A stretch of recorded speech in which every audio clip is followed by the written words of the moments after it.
Hi hello నమస్తే welcome to విజయ మా ఊరు ఆడియో బుక్స్ ఛానల్. నేను విజయలక్ష్మిని. ఫ్రెండ్స్, నవల స్రవంతిలో శ్రీమతి అంగులూరి అంజనీదేవి గారి నవల అడుగులో అడుగునై వస్తా ఆడియోగా వినిపిస్తున్నాను కదా. మరి ఈరోజు అడుగులో అడుగునై వస్తా నవల ఆడియో 17వ భాగం వినిపించబోతున్నాను.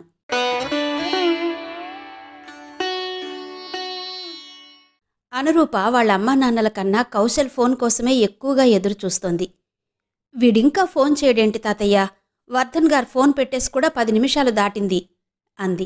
చేస్తాడులేమ్మా అని తిరుమలరావు అంటుండగానే కౌశల్ ఫోన్ చేశాడు. అనురూప లిఫ్ట్ చేసి, నాన్నా కౌశల్, ఎలా ఉన్నావురా అంది ఆతృతగా. ఎలా ఉంటాను, నా ఏడుపేదే నేను ఏడుస్తున్నాను. తేజ్ సర్కెందుకు చెప్పావు? నేనేదో మూడ్లో ఉండి నీ ఫోన్ లిఫ్ట్ చేయలేదు, అది కూడా ఆయనకు చెప్పాలా? అసలు ఆయన ఎవరు మమ్మీ, ప్రతీదీ ఆయనకు చెప్తావు అన్నాడు విసుగ్గా. ఆయనెవరో అని నన్ను అడుగుతున్నావేంట్రా? ఆయనెవరో నీకు తెలీదా? ఆయన నాకన్నా నీకే కదా ముందు తెలుసు అంది. అంటే నేను ఆయన దగ్గర అనాథగా పెరిగానని ఇప్పుడు గుర్తు చేస్తున్నావా? అదేనా? అది కాదు ఇప్పుడు కావాల్సింది. నీకు బాగా లేకుంటే నీ పక్కన హాస్పిటల్లో డాడీ కదా ఉండాలి, ఎందుకు లేరు? అసలు ఆ విమలెవరు? అన్నిటికీ నేనేనంటూ వచ్చి నీ పక్కనుంటాడు. మాధుర్య మంచిది కాదని నీకు చెప్పాను కదా, ఎందుకు రానిచ్చావు హాస్పిటల్కి? మాధుర్య అన్నా మీ తిరుమల తాతయ్య అన్నా దర్పణకు పడట్లేదు. హాస్పిటల్లో వాళ్లను చూడగానే ఫైర్ అయింది. నువ్వు వాళ్లకు దూరంగా ఉండలేవా? నీకేది కావాలన్నా వాళ్లే చూడాలా? డాడీ చూసుకోరా అన్నాడు. ఎందుకు చూసుకోరు? నేను హాస్పిటల్ నుండి ఇంటికొచ్చి ఇంతసేపు అయింది. ఎలా ఉన్నావు, ఏం బాగాలేదు అని కూడా నన్ను అడిగాడేమో, ఒకసారి మీ డాడీకి కాల్ చేసి అడుగు అంది. నువ్వు బాగుంటే డాడీ ఎందుకు అడగడు? నీ చుట్టూ ఆ ఎస్కార్ట్ ఉన్నారని అడగలేదేమో. నువ్వు వాళ్ళని వదులుకునే వరకు మా డాడీ అలాగే ఉంటాడు అన్నాడు చాలా సింపుల్గా కౌశల్. మమ్మీతో ఇలాగేనా మాట్లాడేది కౌశల్? మీ డాడీ సరే, నువ్వు అడగవా నాకెలా ఉందని?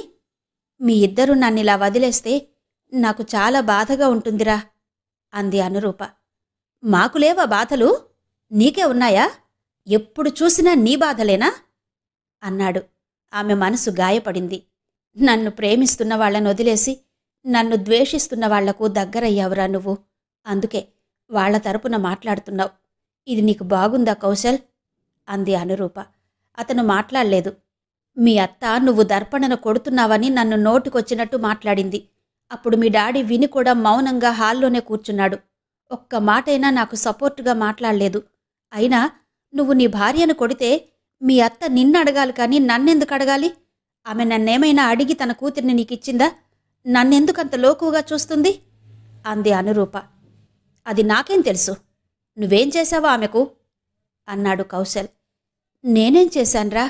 నువ్వు కూడా ఆమె వైపే మాట్లాడుతున్నావు అంది. ఆమె కూతురు నా దగ్గరున్నప్పుడు ఆమె వైపు మాట్లాడక నీ వైపు మాట్లాడాలా అన్నాడు కౌశల్. ఆమె మనసు మౌనంగా ఏడవడం ఆమెకు అర్థమవుతూ ఉంది. ఆమె తనను తాను సముదాయించుకుని, నా వైపు మాట్లాడొద్దులే, కానీ అసలు నువ్వు పెళ్ళెందుకు చేసుకున్నావు? నీ భార్యను కొట్టి నన్ను మీ అత్తతో తిట్టియడానికా అంది. ఆమె తిట్టేది అందుకు కాదులే, ఆమెకిష్టం లేని వాళ్లతో నువ్వు బాగుంటున్నావని నాకా విషయం ఎప్పుడో చెప్పింది అన్నాడు. ఎప్పుడో చెప్పిందా? అంటే ఆమెకిష్టం లేని వాళ్లతో నేను బాగుండకూడదా? దాన్ని నువ్వు కూడా సమర్థిస్తున్నావా? ఒక్కటి చెప్పు కౌశల్, నన్ను ఎవరేమన్నా నీకేం అనిపించదా? వీడేంటి తాతయ్య ఇలా మాట్లాడుతున్నాడు? వాడికి నేనేమీ కానట్టు మాట్లాడుతున్నాడేంటి? ఏమైంది వీడికి? దర్పణను కొట్టడం తప్పు కాదా తాతయ్య అంది. నేనెప్పుడు కొట్టాను దర్పణను? నేను లైన్లోనే ఉన్నాను, నాతో మాట్లాడు మమ్మీ, మీ తాతయ్యతో కాదు అన్నాడు కౌశల్. అది కాదురా, మీ డాడీ నాతో ఎలా ఉన్నా నన్నెప్పుడూ కొట్టలేదురా అంది. నువ్వాపు మమ్మీ, నాకా సోది వినాలని లేదు. దర్పణను నేను కొట్టలేదు. కొడతానేమోనని భయపడింది. గదిలోకి వెళ్ళి తలుపేసుకుంది. నేను హాల్లోనే ఉన్నాను, తలుపు తీయట్లేదు అన్నాడు కౌశల్. అయ్యో అవునా? అయితే మీ అత్తనే అలా పుట్టించిందేమో. అలాంటి వాళ్ల కోసమేనా నువ్వు ఇంట్లో ఉండి కూడా బ్యాంకుకు వెళ్లకుండా ఉన్నావు? ఇలా ఎందుకు చెప్పు అంది. ఎందుకంటే ఏం చెప్పాలి, ఇదంతా నీ వల్లనే అన్నాడు. అతను చాలా ఫ్రస్ట్రేషన్లో ఉన్నాడు. ఉలిక్కి పడింది అనురూప. నా వలనా? నీకేమో అయిందిరా, అందుకే ఇలా మాట్లాడుతున్నావు. అయినా నేను చెప్పేది కూడా కొంచెం వినరా? నేను వాళ్లను అన్ని రకాలుగా చూశాను, అన్ని బాధలు పడ్డాను. ఇప్పుడు నీ వంతొచ్చింది. ఇది నువ్వు అర్థం చేసుకోవడం లేదు. నీ గురించి కూడా ఆలోచించుకో అంది. నాకు తలనొప్పి తెప్పించుకో మమ్మీ, అసలే ఇరిటేషన్గా ఉంది అన్నాడు. తిరుమలరావుకి కోపం వచ్చింది. ఏంటమ్మా ఇదంతా, ఫోన్ పెట్టయ్యక అన్నాడు. అది కాదు తాతయ్య, వాడికేం తెలుసు?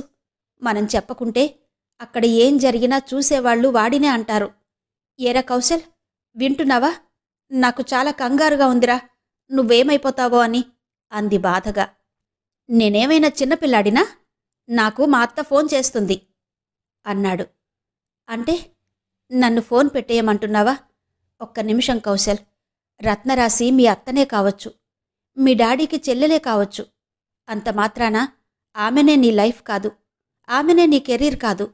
నువ్వు హాస్పిటల్ నుండి వెళ్లగానే బ్యాంకుకు వెళ్లాల్సింది. నీకన్నిటికన్నా బ్యాంకు ముఖ్యం అంది. అసలు నేను దర్పణతో హాస్పిటల్కు రావడమే పెద్ద తప్పయింది. అనవసరంగా వచ్చాను.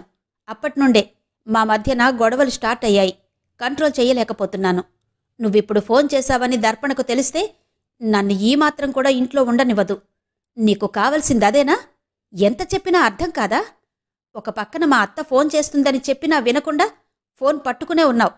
అసలు నిన్నేమనాలి మమ్మీ అంటూ కాల్ కట్ చేశాడు కౌశల్. ఆమె ముఖంలో నెత్తు రాగినట్టయింది. మొబైల్ని నెమ్మదిగా బెడ్ మీద పెట్టింది. విన్నావా తాతయ్య వాడేమంటున్నాడో అంది. విన్నానులే అమ్మా, స్పీకర్ ఆన్ చేశావుగా. వాడికన్నా ముందు నేనే ఫోన్ పెట్టేయమన్నాను. నువ్వు విన్నావా? మొత్తానికి చాలా రోజుల తర్వాత ఓ చిన్న ప్రమోదిని చూసినట్టు అనిపించింది. మనిషికి చదువు, పెరిగిన వాతావరణం బాగుంటే చాలదు తల్లి, ఒంట్లో ఉండే రక్తం కూడా బాగుండాలి అన్నాడతను. నాక్కూడా అదే అనిపిస్తుంది తాతయ్య. కాని నేను వాడిని ఎలా కాదనుకోవాలి? వాడు నా కొడుకు అంది అనురూప. కొడుకు కాబట్టే కదమ్మా ఆ రత్నరాశితో అన్ని మాటలు పడ్డావు. లేకుంటే వాళ్ళెవరమ్మా నిన్నలా అనడానికి? ఎంత గౌరవంగా పెంచుకున్నావు నిన్ను. అక్కడ కౌశలింట్లో జరుగుతున్నదానికి, ఇక్కడ నీతో రత్నరాశి గొడవ పడిన దానికి ఏవైనా సంబంధం ఉందా అన్నాడతను. శోభనమ్మ నవ్వి, అదంతా ఏమో కాని నాకైతే ఇప్పుడు వెర్రి ఆనందంగా ఉంది. కౌశల్గాడికి భలే భార్య దొరికింది అంది. ఏంటి శోభన అలా అంటావు అన్నాడు తిరుమలరావు. నేనలాగే అంటాను. ఇంకో 10 రోజులు వాడిని ఆ పిల్ల హాల్లోనే కూర్చోబెట్టాలి. అసలు వాడి బుద్ధే మంచిది కాదు. అందుకే అలాంటి భార్య దొరికింది. ప్రమోద్ ఎలా ఉన్నా కనీసం కౌశలైనా వాళ్ళమ్మను ప్రేమగా చూసుకుంటాడనుకున్నాను. చూసుకోవడం పక్కన పెట్టు, కనీసం ఒక్క మాటైనా ప్రేమగా లేదు. ఏం పర్వాలేదు, ఇన్ని రోజులు వాడు ప్రేమగా చూసుకుంటేనే బతికిందా మన మనవరాలు? నువ్వు కూడా ఊరుకూరికే బాధపడకు రూపమ్మా, నీకేం కాదు.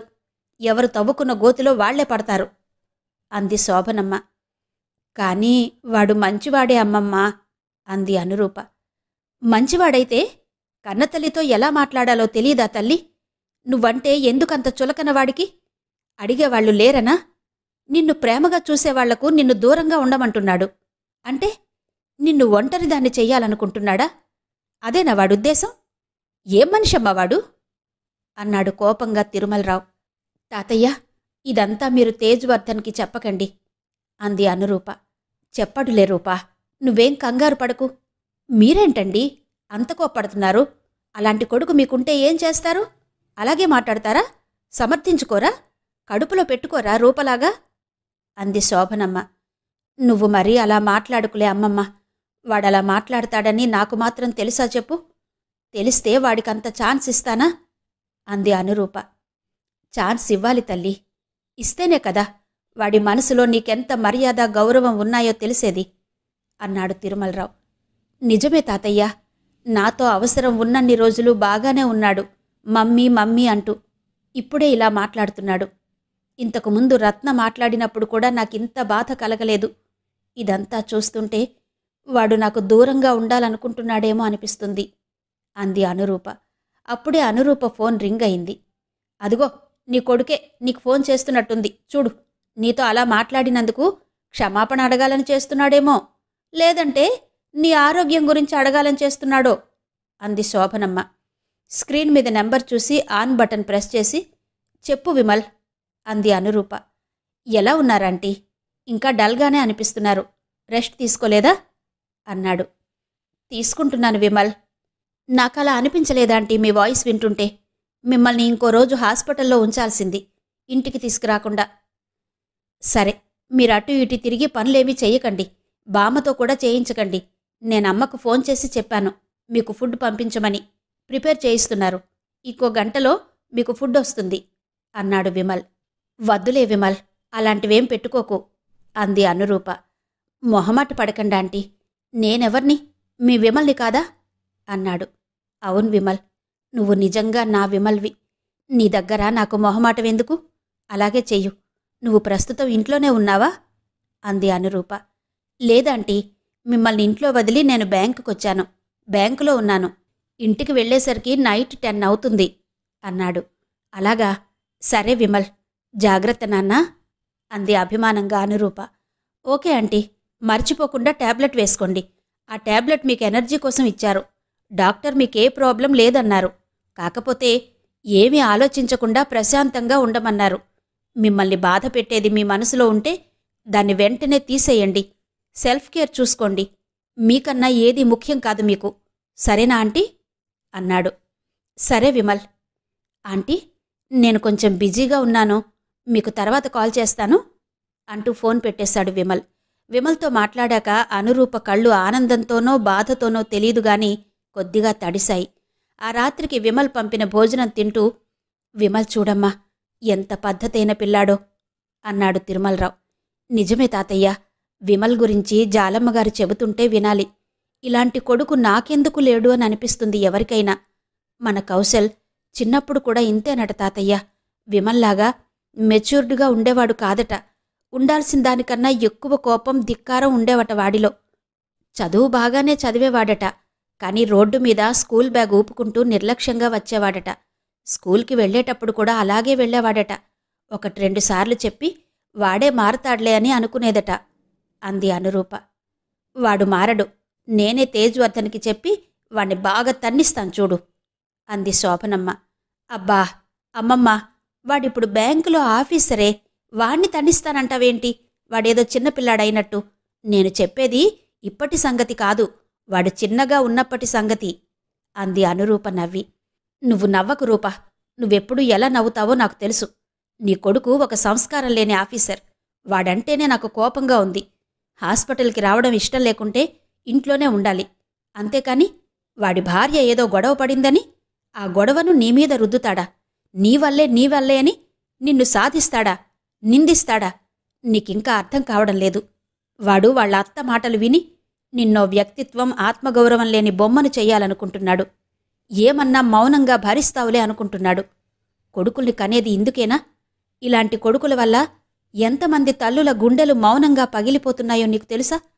పైకి చెబితే పరువు పోతుందనో, నవ్వుతారనో, నమ్మరనో, సభ్యత కాదనో చెప్పుకోరు. నువ్వు మాత్రం చెబుతున్నావా చెప్పు?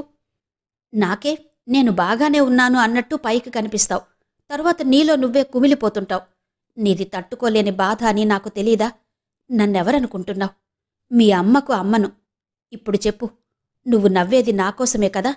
నన్ను సంతోషంగా ఉంచాలనే కదా అంది శోభనమ్మ. అనురూప మౌనంగా తనలో తను చూసుకుంటోంది. నాకు తెలీదా రూపా, వాడిని నువ్వెంత ప్రాణం పెట్టి పెంచుకున్నావో?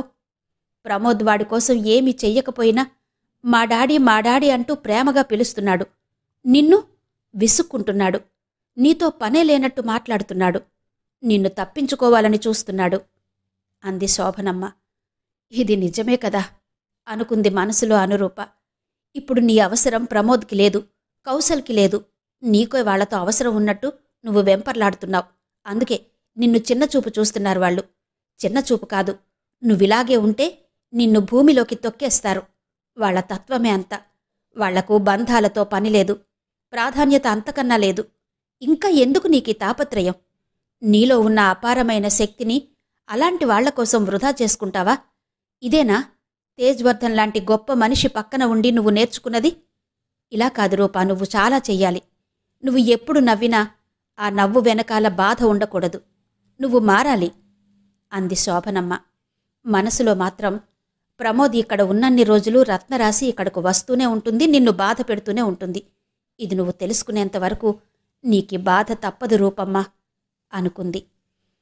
నువ్వు చెప్పేది నాకు అర్థమవుతూ ఉందమ్మమ్మా. నీది ఆవేశం కాదు, బాధ, ఆత్మగౌరవాన్ని నింపుకున్న ఆలోచన. కానీ నాకే ఏం చెయ్యాలో, ఏం చెయ్యగలనో తెలియట్లేదు అంది అనురూప. వెంటనే తిరుమలరావు కల్పించుకుని, నువ్వు గతంలో కన్నా ఇప్పుడే ఎక్కువ అప్రమత్తంగా ఉండాలి తల్లి. నీకు ఏమాత్రం సౌకర్యంగా అనిపించని ఈ బంధాలతో నువ్విక ప్రయాణం చెయ్యలేవు. ఇది నేనెందుకు చెబుతున్నానంటే, మొన్న నువ్వు కౌశల్ అడగ్గానే నీ కారు ఇచ్చి ఉంటే నీకిప్పుడు కారుండేది కాదు. అలాగే ఇల్లు అడిగాడని ఇల్లు ఇస్తే నీకిల్లుండదు. డబ్బడిగాడని డబ్బిస్తే నీకు బ్యాంకు బ్యాలెన్స్ ఉండదు. అంటే నిన్నిప్పుడు కౌశల్ ఇల్లు అడుగుతాడని కాదు, అడిగినా ఇవ్వకుండా ఉంటావని. మనిషికి ఒక్క శరీరమో మనసో బలంగా ఉంటే సరిపోదు, ఆర్థిక బలం కూడా కావాలి. తమ్ముడు తమ్ముడే, న్యాయం న్యాయమే అన్నట్టు కొడుకు కొడుకే, ఆస్తి ఆస్తే. ఇది నీకు ప్రమోదిచ్చిన ఆస్తి కాదు, నువ్వు కష్టపడితే వచ్చింది. ఏదైనా నీ చెయ్యి దాటనంతవరకే నీది, అది గుర్తుపెట్టుకో అన్నాడు తిరుమలరావు. అలాగే తాతయ్య, వాడిని ఉద్యోగం వచ్చే వరకు చదివించాను. ఇక నేను వాడికివ్వాల్సింది కూడా ఏమీ లేదు. ఏమీ లేకనే కావచ్చేమో. నా ఫోన్ కానీ నా మాట కానీ వాడికి నచ్చడం లేదు. నచ్చనప్పుడే కదా విసుక్కుంటారు. వాడలా విసుక్కుంటుంటే నా ప్రాణం పోతున్నట్టనిపిస్తుంది. ఒక్కసారి కూడా నీకెలా ఉంది, నువ్వెలా ఉన్నావు మమ్మీ అని అడగలేదు అంది అనురూప. తిరుమలరావు తల పంకించాడు. బాగున్నప్పుడు పలకరించడం కాదు, బాగా లేనప్పుడు పలకరిస్తేనే కదా అది బంధమవుతుంది. నా పెళ్లి వల్ల నేనొకసారి కింద పడ్డాను. అప్పుడు నాకున్న సెల్ఫ్ రెస్పెక్ట్తోనో సెల్ఫ్ కాన్ఫిడెన్స్తోనో నేను పడగానే లేవలేదు. దానికి కొంత సమయం పట్టింది, సపోర్ట్ అవసరమైంది. అందుకే నాకు ఎప్పుడు మ్యూట్లో ఉండాలో, ఎప్పుడు మోడరేట్గా ఉండాలో, ఎప్పుడు హై పిచ్లో ఉండాలో తెలుసు అంది అనురూప. ఆ విషయం నాకు తెలుసులేమ్మా అన్నట్టుగా చూశారాయన. ప్రమోద్ మీద నాకు ఎప్పుడూ ఎలాంటి ఎక్స్పెక్టేషన్స్ లేవు తాతయ్య.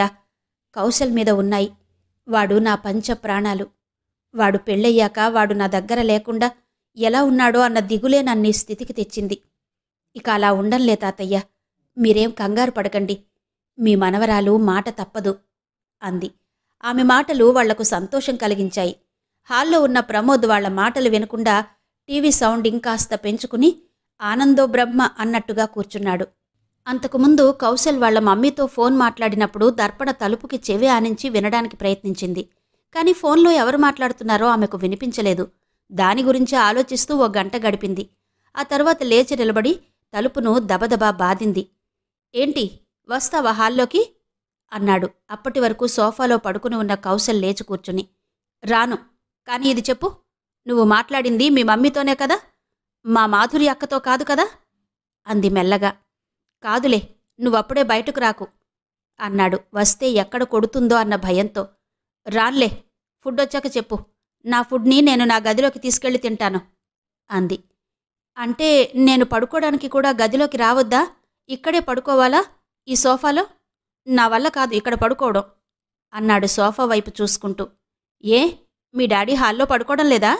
నువ్వేమైనా స్పెషలా అంది. కౌశల్ మాట్లాడకుండా ఫుడ్ ఆర్డర్ పెట్టాడు. ఫుడ్ వచ్చాక ఆమె ఫోన్కి మెసేజ్ పెట్టాడు, ఫుడ్ వచ్చింది రా అని. ఆమె బయటకొచ్చి ఫుడ్ తీసుకుని తిరిగి లోపలికెళ్ళింది. వాటర్ కూడా తీసుకెళ్ళిప్పుడే అన్నాడు.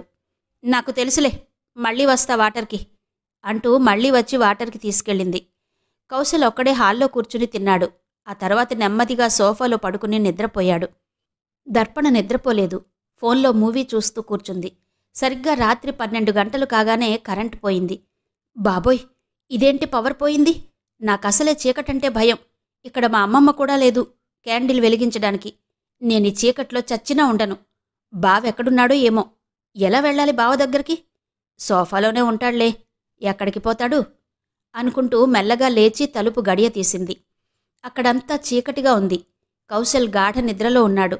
సోఫా ఎక్కడుందో తెలుసు కాబట్టి ఆంజనేయ ఆంజనేయ అని కళ్ళు గట్టిగా మూసుకుని పరిగెత్తుకుంటూ వెళ్ళి కౌశల్ మీద పడింది. అదిరిపడి లేచాడు కౌశల్. పవర్ పోయిందా అన్నాడు. ఆ, పోయింది బావా అంది దర్పణ. ఇప్పుడు నా పైన పడింది నువ్వేనా? పవర్ పోయింది కదా, గదిలోంచి ఎందుకొచ్చావు? పవర్ పోయింది కాబట్టే వచ్చాను బావా. నాకు చీకటంటే భయం, లేకుంటే గదిలోనే ఉండేదాన్ని అంది. అవునా? హమ్మయ్యా, దీనికి భయం పెట్టి మంచి పని చేశావు దేవుడా. ఇక నేను లేకుండా ఇది ఆ గదిలో ఉండమన్నా ఉండదు అని మనసులో అనుకుని, సరేలే, కళ్ళు గట్టిగా మూసుకో, చీకటి కనిపించదు, నాకు బాగా నిద్రొస్తుంది, నేను పడుకోవాలి, నువ్వు వెళ్ళు, అనవసరంగా వచ్చి నా పైన పడ్డావు, అలా పడితే నాకేమైనా అయితే ఎవరికి చెప్పుకోవాలి? మీ అమ్మకు చెబుదామన్నా ఇప్పుడు టైం చూడు ఎంతయిందో, మొబైల్లో లైట్ ఉందిగా, అది వేసుకో, వెళ్ళు, వెళ్ళు దర్పణా అన్నాడు. ఆహా, నాకా లైట్ సరిపోదు, నువ్వు రా బావా, నువ్వు లేకుండా నేనొక్కదాన్నే ఆ గదిలో ఉండలేను, నేనే కాదు ఎవరూ ఉండలేరు అంది. మా మమ్మీ ఉండట్లేదా అన్నాడు. మీ మమ్మీకుండే ధైర్యం నాకుందా? నేను చిన్నపిల్లను బావా, రా బావా, ఇప్పుడు మీ మమ్మీని ఎందుకు గుర్తు చేశావు అంటూ కౌశల్ చెయ్యి పట్టుకుని లాక్కుంటూ గదిలోకి తీసుకెళ్ళింది. వాళ్ళు గదిలోకి వెళ్ళగానే పవర్ వచ్చింది. నేను హాల్లోకి వెళతాను, పవర్ వచ్చిందిగా అన్నాడు కావాలనే. వద్దొద్దు, ఇక్కడే ఉండు, ఇక్కడే పడుకో అంటూ కౌశల్ని హాల్లోకి వెళ్ళనివ్వకుండా గడియ పెట్టేసింది. కౌశల్ సంతోషంగా బెడ్ మీద పడుకున్నాడు. థ్యాంక్స్ దేవుడా, ఎంతైనా బెడ్డే, సోఫా సోఫాయే, ఇప్పుడెంత హాయిగా ఉందో అనుకుంటూ కళ్ళు మూసుకున్నాడు. మళ్ళీ పవర్ పోతుందేమో, నాకు చీకటంటే భయం బావా, నువ్వు కళ్ళు మూసుకోకు అంటూ భుజం గట్టిగా పట్టుకుని లేపి కూర్చోబెట్టింది. ఏం మాట్లాడితే ఏమో అన్నట్టు అతను మౌనంగా చూస్తూ కూర్చున్నాడు. సారీ బావా, నిన్ను చాలాసేపు హాల్లో కూర్చోబెట్టాను కదా, ఇంకెప్పుడు అలా చెయ్యను, ఏదో కోపంలో అలా చేశాను, సారీ అంది. సరేలే, ఇప్పుడు పడుకొని, రేపు నేను బ్యాంకుకు వెళ్ళాలి, ఇప్పుడు నిద్రపోకుంటే బ్యాంకులో పోతానేమో అన్నాడు. రేపు నువ్వు బ్యాంకు నుండొచ్చాక నన్ను బయటకు తీసుకెళ్తావా బావా అంది. దర్పణకు బయటకు వెళ్లడమంటే మహా సరదాగా ఉంటుంది. మిగతా అప్పుడు ఎలా ఉన్నా బయటకు వెళుతుంటే చక్కగా బుట్టబొమ్మలా రెడీ అవుతుంది. తీసుకెళ్తాలే, పడుకో అన్నాడు. దర్పణ పడుకుంది. కౌశల్ చెప్పినట్టే మర్నాడు దర్పణను తీసుకుని బయటకెళ్లాడు. షాపింగ్లో దర్పణ అడిగినవన్నీ కొనిచ్చాడు. ఆఖర్లో ఆమె అడిగిన ఐటెం అతనికి నచ్చక కొనివ్వలేదు. అక్కడ దర్పణ ఏమీ అనలేదు గాని ఆ కోపాన్ని మనసులో పెట్టుకుని ఇంటికొచ్చాక గొణగడం మొదలుపెట్టింది. ముఖం మార్చుకుని కూర్చుంది. ఏం జరిగిందో చెప్పు, ఎందుకలా ఉన్నావు అని అడిగాడు. కళ్లను పత్తికాయల్లా చేసి అతని వైపు చూసింది. ఎందుకలా చూస్తావు? నీకేం కావాలో చెప్పు, వేరే ఫుడ్ తెప్పించాలా? ఇది నచ్చలేదా అన్నాడు. మౌనంగా తల వంచుకుని మళ్లీ తలెత్తి చూసింది. నాకు పిచ్చిలేస్తోంది నువ్వలా చూస్తుంటే, మళ్ళీ ఏం పెట్టుకున్నావు మనసులో అన్నాడు. ఆమె రీజన్ చెప్పకుండా 3 రోజుల వరకు అతన్ని అలాగే టార్చర్ పెట్టింది. ఒక్కరోజు కూడా సరిగ్గా నిద్రపోనివ్వలేదు. అతను బ్యాంకుకు వెళ్ళాక నిద్రని ఆపుకోలేకపోతున్నాడు. ఒక్కోసారి లంచ్ టైంలో సీట్లోనే కూర్చుని నిద్రపోతున్నాడు. రోజులు గడుస్తున్నాయి. పరిస్థితులు ఎప్పుడూ ఒకే రకంగా ఉండవు కాబట్టి జీవితానికి సరైన నిర్వచనం ఇవ్వడం కూడా సాధ్యం కాదు. అందుకే జీవితం ఎవరి ఆశలకు అంచనాలకు దగ్గరగా ఉండదు. శైలేంద్రకు సిరిచందనతో ఎంగేజ్మెంట్ జరిగింది. ఎంగేజ్మెంట్కు వచ్చిన వాళ్ళు ఒక్కొక్కరే చెప్పి వెళ్ళిపోతున్నారు. అనురూపను అక్కడెవరూ అడక్కపోయినా వదిన రాలేదని అందరూ అడుగుతున్నారన్నయ్యా అంటూ ప్రమోద్ దగ్గర కళ్ళు తుడుచుకుంటూ వచ్చింది రత్నరాశి. అక్కడ ప్రమోద్తో పాటు కౌశల్, దర్పణ, రమణమ్మ ఉన్నారు. వాళ్ళున్న దగ్గరే కొద్దిగా పక్కకు నిలబడి రామస్వామి, నాగక్క, సిరిచందన, ఆమె తల్లిదండ్రులు మాట్లాడుకుంటూ ఉన్నారు. వాళ్ళింకా ఆ ఫంక్షన్ హాల్ నుండి ఇంటికి వెళ్లలేదు. నిజానికి రామస్వామి ఈ సంబంధం కుదిర్చింది అనురూపతో తనకి సత్సంబంధాలుంటాయని, కబ్జాలో ఉన్న తన స్థలాన్ని తేజ్వర్ధన్ ద్వారా విడిపించుకోవాలని. కానీ ఆమె ఆ ఫంక్షన్లో లేకపోవడం డిసప్పాయింట్గా ఉంది. సిరిచందన ఎవరో కాదు, రామస్వామి సడ్డకుని మనవరాలు. శుభకార్యం చేసుకుంటూ ఏడుస్తావెందుకు రాసి అంది రమణమ్మ. ఈ బుద్ధి నీ కోడలికి చెప్పమ్మా, నా కొడుకేమైనా ఆమెకు పరాయివాడా? మేనల్లుడేగా. మేనల్లుడు ఎంగేజ్మెంట్కి రాకుండా ఉంటారా ఎవరైనా? వదినేమైనా బతికినన్నాళ్ళు బతుకుతుందా? ఇంకా ఎందుకు నన్నిలా సాధిస్తుంది అంది ముక్కును గట్టిగా తుడుచుకుంటూ. ఇంతకీ మీ వదిన్ని పిలిచావా లేదా? పిలిస్తే నా కోడలు రాకుండా ఉండేది కాదే అంది రమణమ్మ. నీకు చెప్పే వెళ్ళాను కదమ్మా పిలవడానికి. నేను వెళ్ళినప్పుడు అన్నయ్య ఒక్కడే ఇంట్లో ఉన్నాడు, ఆమె లేదు. అయినా ఎవరిని పిలిస్తే ఏముంది? అన్నయ్యతో కలిసి రావాలా వద్దా? ఇప్పుడు కూడా పొలాలని స్థలాలని ఆ తేజ్వర్ధన్తో తిరగాలా? నాకెలా ఉంటుంది నా కొడుకు ఎంగేజ్మెంట్కి రాకుంటే? ఇదే కదా నా ఇంట్లో జరిగే ఆఖరి శుభకార్యం. వచ్చిందా నీ కోడలు అంది. రమణమ్మ ఏదో చెప్పబోయింది. నువ్వింకేం చెప్పకమ్మా, అది నన్ను బాధ పెట్టాలనే రాలేదు. నాతో ఇంకేమీ అవసరం లేకుండా నా దగ్గరికి రాకుండా ఉంటుందా? అప్పుడు చెబుతాను దాని సంగతి అంది ఆవేశంగా. ఏంటి రాసి నీ మాటలు, ఎందుకంత ఆవేశం? అందరూ వింటారు, ఆపవే అంది రమణమ్మ. నేనాపను. నా కొడుకు ఎంగేజ్మెంట్కే రాదా?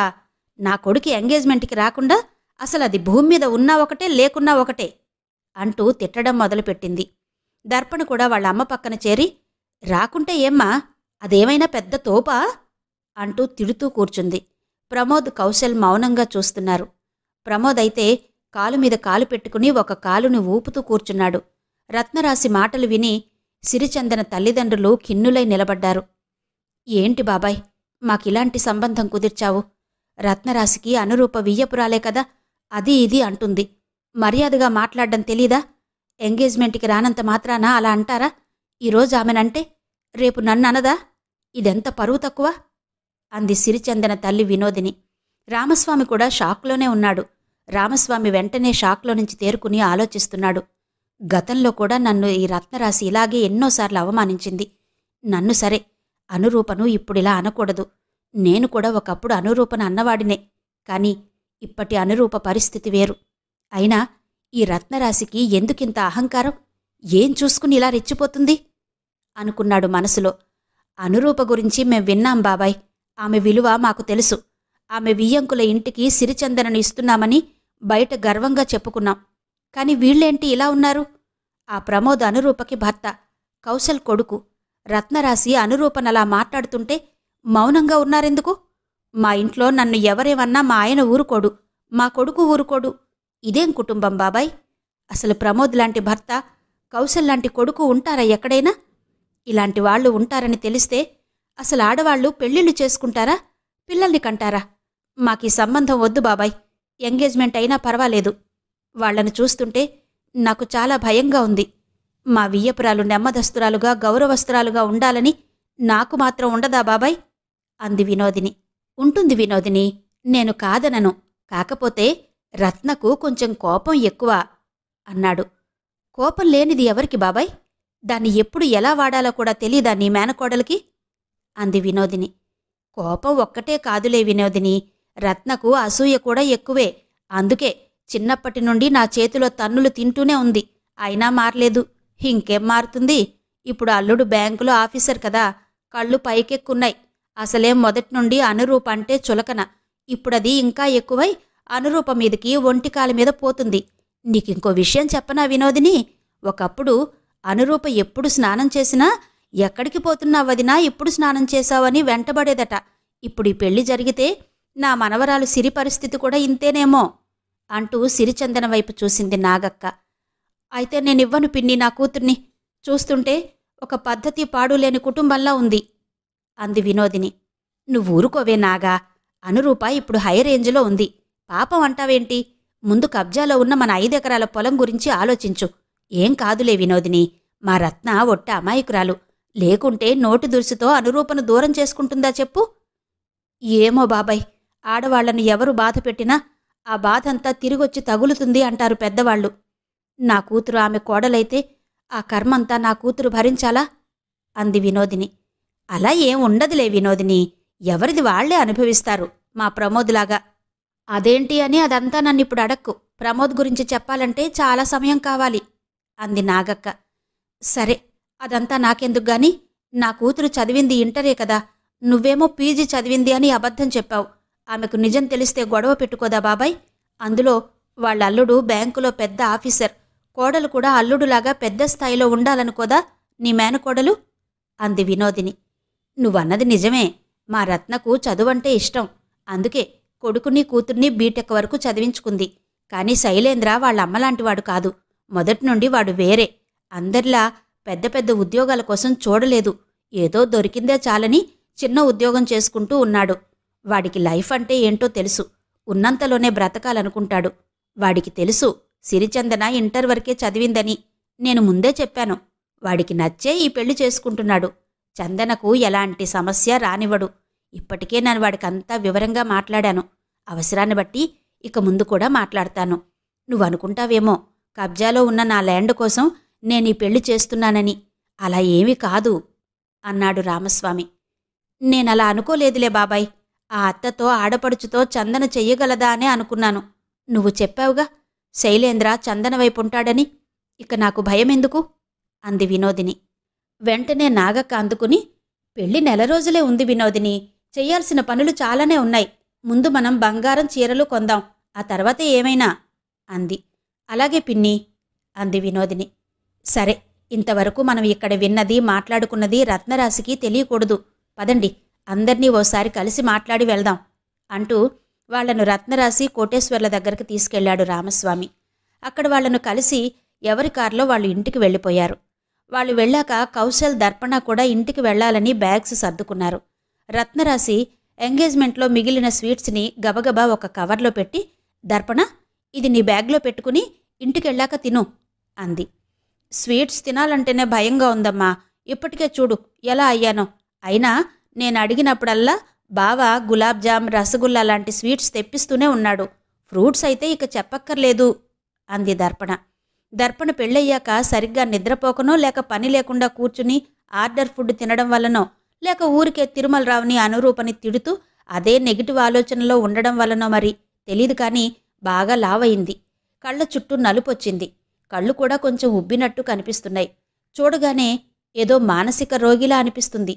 సరే కాని అన్నయ్యకు పెళ్లిలో ఏం గిఫ్ట్ ఇస్తావు దర్పణ? ఇంక నెలేగా ఉంది పెళ్ళి. వాడికి బైక్ ఉంది, బైక్ కాకుండా ఇంకేమైనా ఇవ్వు అంది రత్నరాశి. ఇంకేమైనా అంటే కారు కావాలా? నువ్వడిగితే దర్పణ ఏవైనా ఇస్తుంది. అడుగు రాసి. కౌశల్ కూడా వింటున్నాడుగా. బావమరిది మీద ఆ మాత్రం ప్రేమ లేదనుకుంటున్నావా కౌశల్కి అంది రమణమ్మ. వాళ్ళ ఇష్టం లేమ్మా, వాళ్ళేదిచ్చినా సంతోషమే నాకు అంది రత్నరాశి. సరే అత్త, ఇక మేం వెళ్తాం, క్యాబ్ వచ్చింది అంటూ వెళ్ళి క్యాబ్లో కూర్చున్నాడు కౌశల్. దర్పణ కూడా కౌశల్తో వెళ్ళింది.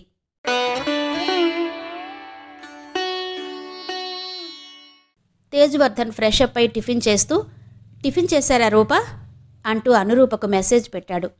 చేస్తున్నాను వర్ధన్ గారు, మీరు అంటూ ఆమె కూడా మెసేజ్ పెట్టింది. ఇప్పుడే అమ్మా నేను విమల్ తింటున్నాం. సరే, నేను కొంచెం ఫ్రీ అయ్యాక కాల్ చేస్తాను. ఓకే బాయ్ అంటూ మెసేజ్ పెట్టడం ఆపి జాలమ్మ వైపు తిరిగాడు. అమ్మా, ఇవాళ సండే కదా. చాలా రోజులుగా నేను ఫ్లాట్ కొనే ఆలోచనలో ఉన్నానని నీకు చెప్పాను, గుర్తుందా? అదిప్పుడు చూడాలని వెళ్తున్నాను. త్వరగానే వచ్చేస్తాను. ఎందుకో తెలీదు, ఉమామహేశ్వర్ గారు ఇవాళ నన్ను కలవాలని అపాయింట్మెంట్ తీసుకున్నారు. ఈవినింగ్ మన ఇంటికొస్తారట. అదే మాధుర్య వాళ్ళ నాన్నగారు అన్నాడు. జాలమ్మ అవునా అంటూ విమల్ వైపు చూసింది. విమల్ జాలమ్మ ప్లేట్లో ఇంకో అట్టు పెట్టి, ఇది కూడా తినాలమ్మా అంటూ చట్నీ వేశాడు. ఆమె నవ్వి అలాగే అలాగే అంది. నేను వెళ్ళాలమ్మా, మీరు నెమ్మదిగా తినండి అంటూ హ్యాండ్ వాష్ చేసుకున్నాడు తేజ్వర్ధన్. గబగబా వెళ్లి కారులో కూర్చుని ఫ్లాట్ దగ్గరికి వెళ్ళాడు. ఆ రోజు కౌశల్ ఉదయం 10 దాటినా నిద్రలేవలేదు. దర్పణ లేచింది. నాకు బాగా ఆకలిగా ఉంది బావా, లేచి ఫుడ్ ఆర్డర్ పెట్టవా అంది. అతను నిద్రలోనే కొంచెం కదిలి పెడతాలే అన్నాడు. ఇదొకటి, నిద్రలేస్తే ఫుడ్ ఆర్డర్ అంటుంది. దీని గోలకి నేను నిద్రెప్పుడు పోవాలి? రాత్రంతా కరెంటు పోతుంది. నాకు భయం బావా మేలుకో అని నిద్రపోనివ్వదు. ఈరోజు సండే కదా, నిద్రపోదామనుకుంటే అప్పుడే లేచింది ఆర్డర్ అంటూ. ఈరోజు దీనికి ఆర్డర్ పెట్టను. నేను లేచే వరకు అలాగే ఉండాలి ఆకలితో అనుకుంటూ పడుకున్నాడు కౌశల్. లే బావా ప్లీజ్, టైం చూడు 10 అయింది అంది.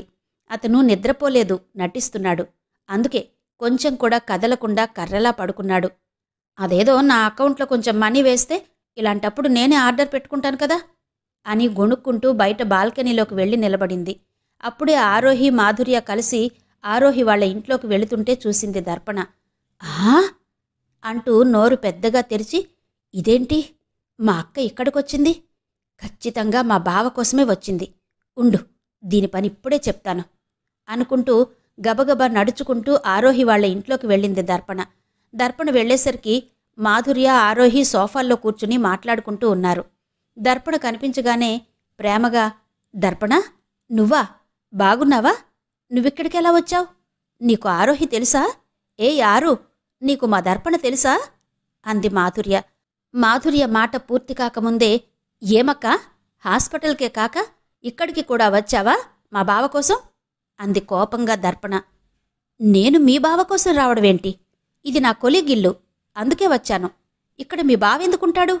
అయినా నాకు మీ బావతో ఏం పని అంది మాధుర్య చాలా ఓపిగ్గా.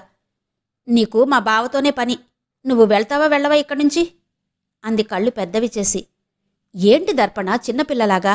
నేను వెళ్లడమేంటి? ఇవాళ ఇక్కడే ఉంటాను. ఆరు నా కొలీగ్, నా బెస్ట్ ఫ్రెండ్ అంది మాధుర్య. స్టోరీస్ వద్దక్క, నాకు పెళ్ళయింది. నేను చిన్నపిల్లను కాదు. నువ్వేం చెబితే అది విని ఇక్కడ నిన్ను వదిలి వెళ్ళడానికి. మర్యాదగా వెళ్ళమంటున్నాను, వెళ్ళు అంది వేలు చూపించి. నువ్వేంటి దర్పణ ఇలా మాట్లాడుతున్నావు? నాకు వేలు చూపిస్తావేంటి? నీకేమైనా పిచ్చా అంది మాధుర్య. నాకు పిచ్చంటావా?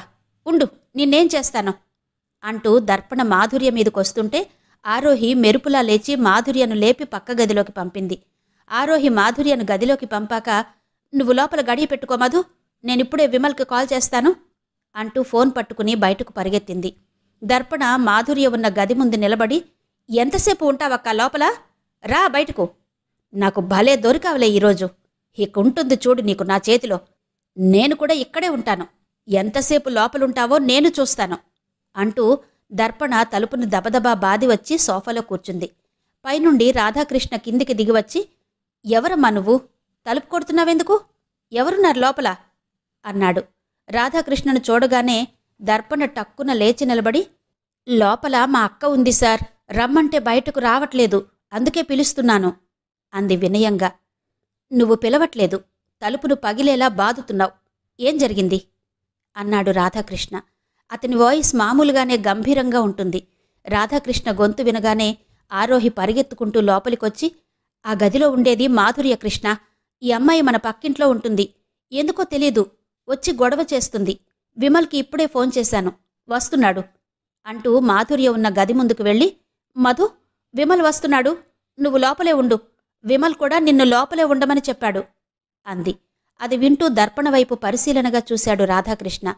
దర్పణ నిలబడిన తీరు పద్ధతిగానే ఉన్నా మనిషి కొద్దిగా ఉబ్బి మాసిపోయిన బొమ్మలా ఉంది. పాపం, పిచ్చిదిలా ఉందే అనుకున్నాడు మనసులో. ఆరోహి వెళ్ళి రాధాకృష్ణ పక్కన కూర్చుంది. మీ ఇద్దరూ మా అక్కకు బాడీగార్డ్లా? మా బావ ఇక్కడ ఉన్నాడని మీరే మా అక్కని పిలిపించారా?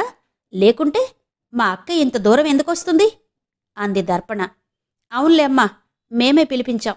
నువ్వు కూర్చో. నువ్వుండేది మా పక్కి ఇంట్లోనేనా తల్లి అన్నాడు రాధాకృష్ణ ఒక రకంగా చూస్తూ. దర్పణ వెంటనే కూర్చుని సమాధానం చెప్పకుండా సీరియస్గా నేలనే చూస్తోంది. బాబోయ్, ఆ చూపేంటి? నువ్వేం మాట్లాడక కృష్ణ, ఇదంతా చూస్తుంటే నాకు భయంగా ఉంది. మధుని లోపల పెట్టాను కాబట్టి సరిపోయింది. లేకుంటే ఇంకేమైనా ఉందా ఈ పిల్ల చేతిలో అంది మెల్లగా ఆరోహి. ఓకే ఓకే అంటూ సైలెంట్గా కూర్చున్నాడు రాధాకృష్ణ. కౌశల్కి ఫోన్ చేశాడు విమల్. కౌశల్ ఫోన్ లిఫ్ట్ చేసి నిద్రగొంతుతో, హలో, చెప్పరా విమల్ అన్నాడు. కౌశల్, నువ్వింకా పడుకునే ఉన్నావా? దర్పణ మీ పక్కింట్లో మాధుర్యను చూసి గొడవ చేస్తుందట. ఏమైందిరా దర్పణకి అన్నాడు కోపంగా. కౌశల్ దుప్పటిని తన్నుకుంటూ లేచి, చచ, మాధుర్య అక్కడెందుకుందిరా? అసలు మాధుర్య అంటేనే దర్పణకు పడట్లేదు తెలుసా అన్నాడు విసుగ్గా. అవునా? అదే ముద్దో. సరేలే, ఇవాళ సండే కదా, వాళ్ల కొలీగ్ ఆరోహి దగ్గరకు వెళ్ళింది మాధుర్య. అదేదో నీకోసమే వచ్చినట్టు అక్కడికి వెళ్ళి గొడవ చేస్తుందట నీ భార్య. మాధుర్యకెలా తెలుస్తుందిరా నువ్వక్కడ ఉన్నావని? అసలేమనుకుంటున్నారా మీరు మాధుర్య అంటే అన్నాడు విమల్ గట్టిగా. నువ్వు నన్ను విసిగించకు విమల్ అన్నాడు కౌశల్. విసిగించడం కాదు, నేను ఆందవేలో ఉన్నాను, అక్కడికే వస్తున్నాను. ఆ ఇల్లు ఎవరిదనుకుంటున్నావు? మీ బ్యాంకులో మేనేజర్ రాధాకృష్ణ గారిది. ఇప్పుడు నీ భార్య గొడవ పెట్టుకునేది అక్కడే అంటూ ఫోన్ కట్ చేశాడు Vimal. Oh my God, Darpana మా మేనేజర్ ఇంట్లో ఉందా? అక్కడ గొడవ పెట్టుకుంటుందా అంటూ కౌశల్ పరిగెత్తుకుంటూ రాధాకృష్ణ ఇంటికి వెళ్ళాడు. రాధాకృష్ణ కౌశల్ని చూడగానే, ఏంటి కౌశల్ ఇలా వచ్చావు అన్నాడు అర్థం కాక. గుడ్ మార్నింగ్ సార్, దర్పణ నా భార్య, తీసుకెళ్దామని వచ్చాను. సారీ ఫర్ ద డిస్టర్బెన్స్ అన్నాడు. లోపల మాత్రం వణుకుతున్నాడు కౌశల్. వాట్? ఈ అమ్మాయి నీ భార్యనా అంటూ ఒక్క క్షణం దర్పణ వైపు కౌశల్ వైపు స్టన్నై చూశాడు రాధాకృష్ణ.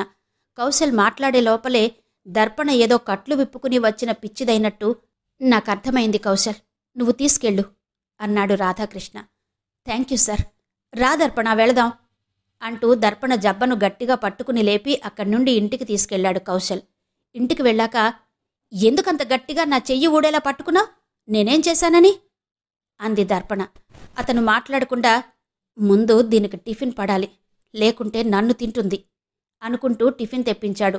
దర్పణ ఏం ఆలోచిస్తుందో తెలియదు గాని మౌనంగా టిఫిన్ తిని కూర్చుంది. విమల్ వచ్చాడు. అతను వచ్చేసరికి రాధాకృష్ణ, ఆరోహి, మాధుర్య హాల్లో కూర్చుని మాట్లాడుకుంటూ ఉన్నారు. హలో సార్ అంటూ రాధాకృష్ణ దగ్గరకు వెళ్ళాడు విమల్. రా విమల్, కూర్చో. మాధుర్య చెప్పింది. దర్పణ తన చెల్లెలేనట్టు కదా. కౌశల్ మా పక్కన ఉన్నట్టు తెలుసు కానీ మాధుర్యకు రిలేషన్ ఉన్నట్టు తెలీదు అన్నాడు రాధాకృష్ణ. విమల్ కూర్చున్నాడు. ఆ అమ్మాయిని చూస్తుంటే మెంటల్ కండిషన్ సరిగా ఉన్నట్టు లేదు విమల్. చూస్తుంటే ఇదంతా కౌశల్ వల్లనే అనిపిస్తుంది. అతను కూడా బ్యాంకులో అలర్ట్గా ఉండట్లేదు. కస్టమర్స్ని బాగా కసురుకుంటున్నాడు. 1-2 సార్లు అతను సీట్లోనే కూర్చుని నిద్రపోవడం చూశాను. ఈ మధ్యన వాళ్ల బావమరిది ఎంగేజ్మెంట్ అని 4 రోజులు లీవ్ పెట్టి వెళ్ళాడు. మిగతా టైంలో కూడా లీవులు బాగానే తీసుకుంటున్నాడు. అతను ఆఫీసర్ కదా, భార్యను ఇలాగేనా హ్యాండిల్ చేసేది? డాక్టర్కి చూపించుకోవాలని తెలీదా? చూస్తుంటే ఆ అమ్మాయి బాగా అమాయకురాల్లా అనిపిస్తుంది అన్నాడు రాధాకృష్ణ. అతను చెప్పినా వినడు సార్. ఇప్పుడు వాళ్ళ మమ్మీకి కూడా దూరంగానే ఉంటున్నాడు. నేనేం మాట్లాడాలన్నా కౌశల్ ఒకప్పటి కౌశల్ కాదు. అతనికి నచ్చిందే చేస్తున్నాడు అన్నాడు విమల్. ఆరోహి లోపల టీ తెచ్చింది. టీ తాగుతూ కొద్దిసేపు కూర్చుని ఆ తర్వాత విమల్, మాధుర్య ఇంటికి వెళ్లారు. ఆ సాయంత్రమే ఉమామహేశ్వర్ సుశీలను తీసుకుని తేజ్వర్ధన్ వాళ్ళ ఇంటికి వెళ్ళాడు. తేజ్వర్ధన్, జాలమ్మ వాళ్లను సాదరంగా ఆహ్వానించారు. విమల్ పైన గదిలో ఉన్నాడు. అందరూ కూర్చున్నాక పనమ్మాయి మంచినీళ్లు, కాఫీ తెచ్చి ఇచ్చింది. తేజ్వర్ధన్ గారు, మా మాధుర్యను మీ విమల్కి ఇవ్వాలనుకుంటున్నాం. ముందుగా మీ అభిప్రాయం అడగాలని వచ్చాం. మీ దగ్గర అపాయింట్మెంట్ తీసుకున్నది కూడా ఇందుకే, మీరు బిజీగా ఉంటారని అన్నాడు ఉమామహేశ్వర్. తేజ్వర్ధన్ వాళ్ళ అమ్మవైపు చూశాడు. ఆమె వెంటనే, నాన్నా విమల్, ఒకసారి ఇలారా అంది. అది విని పనమ్మాయి గబగబా పైకెళ్ళి విమల్కి చెప్పగానే విమల్ వచ్చాడు. నమస్తే అంకుల్. నమస్తే అమ్మా అన్నాడు. అమ్మ కాదు విమల్, నువ్వు ఓకే చెబితే ఇక నుండి సుశీల నీకు అత్తగారవుతారు. మాధుర్యను నీకివ్వాలని వచ్చారు. నీ అభిప్రాయం చెప్పు అంది నవ్వుతూ జాలమ్మ. ఆమెకు విమల్ మనసులో ఏముందో ముందే తెలుసు కాబట్టి సంతోషంగా చూసింది. అలాగే అమ్మా, మీకు తేజ్ సర్కి ఇష్టమైతే నాకు కూడా ఇష్టమే. ఇంతకన్నా ఏముంటుంది నా అభిప్రాయం అంటూ తన అంగీకారాన్ని చెప్పకనే చెప్పాడు విమల్. ఒక అబ్బాయి ఆఫీసర్ అయి ఉండి కూడా అంత వినయంగా ఉండడం ఉమామహేశ్వర్, సుశీలకు తృప్తిగా అనిపించింది. తేజ్వర్ధన్ ఆలస్యం చేయకుండా, మాకంగీకారమే ఈ పెళ్ళి ఉమామహేశ్వర్ గారు అన్నాడు. తేజ్వర్ధన్ గారు, నాకు 5 బావమరుదులు, 2 షడ్డకులు. వాళ్ళు ఇదే ఏరియాలో ఇక్కడికి దగ్గరలోనే ఉంటారు. మాకంటూ పెద్దవాళ్ళు వాళ్లే. వాళ్లతో పాటు మా అన్నయ్య కోటేశ్వర్తో కలిసి రేపిదే సమయానికొస్తాం. ఇల్లు కూడా చూసినట్టుంటుంది. మాతో ఆడవాళ్లు కూడా వస్తారు. మిగతా ఫార్మాలిటీస్ అప్పుడు మాట్లాడుకుందాం. ఇక మేం బయలుదేరతాం అంటూ లేచి నిలబడ్డాడు. వాళ్ల తమ్ముడికి కోపం ఎక్కువ, అక్కకి తాపం ఎక్కువ. కాబట్టి వాళ్లను పెళ్లికి పిలవచ్చులే అన్నట్టుగా. ఇలాంటి వాటికి వాళ్లను కాస్త దూరంగానే ఉంచుతాడు ఉమామహేశ్వర్. అలాగా అంటూ తేజ్వర్ధన్ కూడా లేచి నిలబడ్డాడు. అమ్మా, వెళ్ళొస్తాము అంటూ జాలమ్మ దగ్గరకు వెళ్ళి నిలబడింది సుశీల. అలాగే సుశీల అంటూ బయట వరకు వెళ్ళి వాళ్లను సాగనంపారు జాలమ్మ, తేజ్వర్ధన్, విమల్. ఉమామహేశ్వర్, సుశీల ఇంటికి వెళ్ళాక కిషోర్ని, మాధుర్యను కూర్చోబెట్టి పెళ్లి విషయం చెప్పారు. విమల్ లాంటి భర్త దొరకడం ఏ అమ్మాయికైనా ఆనందమే. కాబట్టి అలాంటి ఆనందమే కలిగింది మాధుర్యకు. ఆ రోజు రాత్రి దర్పణ నిద్రపోకుండా, ఉదయం నా చెయ్యి ఎందుకంత గట్టిగా పట్టుకున్నావు బావా? నీకు మా మాధుర్యక్కను మిస్ చేశానన్న కోపం కదా నేనంటే? అందుకే అలా నా చెయ్యి ఊడేలా పట్టుకున్నావు కదా. రమ్మని పిలిస్తే వస్తాను కదా. చెప్పు బావా, ఎందుకంత గట్టిగా పట్టుకున్నావు అంటూ కూర్చుంది. అప్పటికే అర్ధరాత్రి దాటింది. ఇక తట్టుకోలేకపోయాడు కౌశల్. లేచి కూర్చుని రత్నరాశికి ఫోన్ చేశాడు. హలో అత్తా, నువ్వు రేపు ఉదయాన్నే ఇక్కడికి రా, నీతో మాట్లాడాలి. నేను బ్యాంకుకు వెళ్లే లోపలేరా అన్నాడు. అతని గొంతులో తేడాని పసిగట్టి భయపడింది రత్నరాశి. వస్తాను కౌశల్, కానీ ఎందుకింత అర్జెంటుగా రమ్మంటున్నావు? అది ఈ సమయంలో ఫోన్ చేసి ఏం జరిగింది అంది. ఉదయం నుండి దర్పణ మూడేం బాగాలేదు. ఇప్పుడు నన్ను నిద్రపోనివ్వడం లేదు అంటూ మాధుర్య కనిపించిన విషయం చెప్పాడు. రత్నరాశి మండిపడి, అది అక్కడికి కూడా వచ్చిందా అంటూ మాధుర్యను 4 తిట్లు తిట్టి, రేపు నేనొస్తాను కౌశల్, దర్పణతో మాట్లాడతాను అంది. రేపు కాదు, ఇప్పుడే మాట్లాడత్తా, ఫోన్ ఇస్తాను దర్పణతో అన్నాడు కౌశల్. దర్పణతో ఇప్పుడు మాట్లాడను కౌశల్, అదిప్పుడు కోపం మీద ఉంటుంది. ఫోన్ ఇవ్వకు, రేపొచ్చి మాట్లాడతాను అంది రత్నరాశి. రావడం కాదు, నీతో తీసుకెళ్ళాలి దర్పణను అన్నాడు సీరియస్గా. వణికిపోయింది రత్నరాశి. అంత మాట అనుకు కౌశల్, అది అక్కడే ఉంటుంది. దానికి నువ్వు తప్ప ఎవరున్నారు? నేను రేపొచ్చి దాంతో మాట్లాడతాను. అది నీ దగ్గరే ఉంటుంది అంటూ ఫోన్ పెట్టేసింది. దర్పణకు పట్టరాని కోపం వచ్చింది. కోపం ఎక్కువైతే దర్పణ తల కొద్దిగా కదులుతుంది. అది గమనించి కంగారుగా లేచి కూర్చున్నాడు కౌశల్.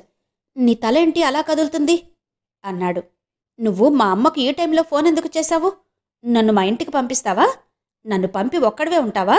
ఇంకా ఏం వేషాలు వేద్దామని అంటూ కౌశల్ ఒళ్ళంతా గిచ్చుతూ కూర్చుంది. కౌశల్ దర్పణను ఏమీ అనకుండా, అంటే ఇంకా ఏం చేస్తుందోనన్న భయంతో ప్లీజ్ ఆగు దర్పణ అని మాత్రమే అంటున్నాడు. ఎప్పుడెప్పుడు తెల్లవారుతుందా, దర్పణను వాళ్ళ ఇంటికి పంపుదామా అని చూస్తున్నాడు. తెల్లవారకముందే వచ్చింది రత్నరాశి. కాలింగ్ బెల్ కొట్టగానే లేచి వెళ్లి తలుపు తీశాడు కౌశల్. ఇంట్లో ఎవరూ నిద్ర లేవకముందే ఎవరికీ చెప్పకుండా వచ్చాను కౌశల్ అంటూ గబగబా మూలన ఉన్న చీపురు అందుకుంది. ఏంటత్తా చీపురు పట్టుకున్నావు అన్నాడు అర్థం కాక కౌశల్. ఏం లేదు, నువ్వు కూర్చో కౌశల్, ఇల్లంతా శుభ్రం చేస్తాను. చూడు ఎలా ఉందో. మా దర్పణకు ఇలాంటి పనులు పెద్దగా రావు అంటూ ఇల్లంతా నీట్గా ఊడ్చింది. వంటగదిలోకి వెళ్ళింది. ఆ గది నిండా వాళ్ళు రోజు తిన్నాక ఖాళీ అయిన ఫుడ్ ప్యాకెట్స్ ఉన్నాయి.